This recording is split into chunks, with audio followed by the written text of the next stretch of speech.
Okay, let's see what we need to install on Linux for GDExtension project. I'm using Manjaro Linux here, but if you are on a different distro, you can usually find similar command with a quick search. First, let's do a simple system update. After that, we install some essential tools we need like GCC and make, which will be installed by the first package. We also install CMake and Git.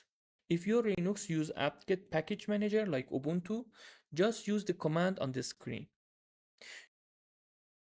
Usually GCC is already installed, but if it isn't, you can install it manually using this command I show you here.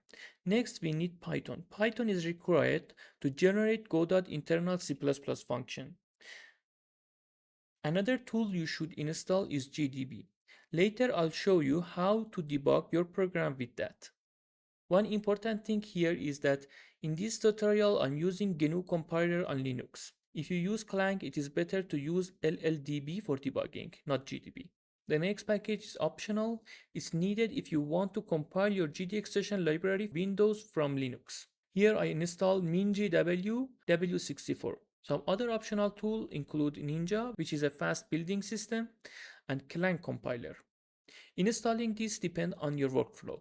Alright, now we have all the packages we need. Next, we get go.cpp repository. I copy its GitHub address and clone it in my machine.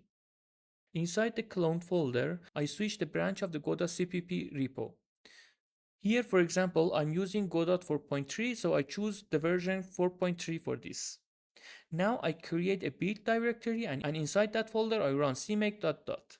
This runs cmake in the parent folder and generate a make file in the build directory. After that I run make-j24.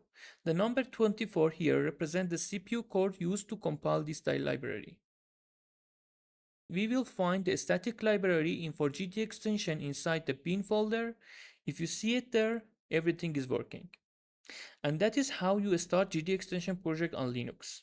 Till the next video, have a good time.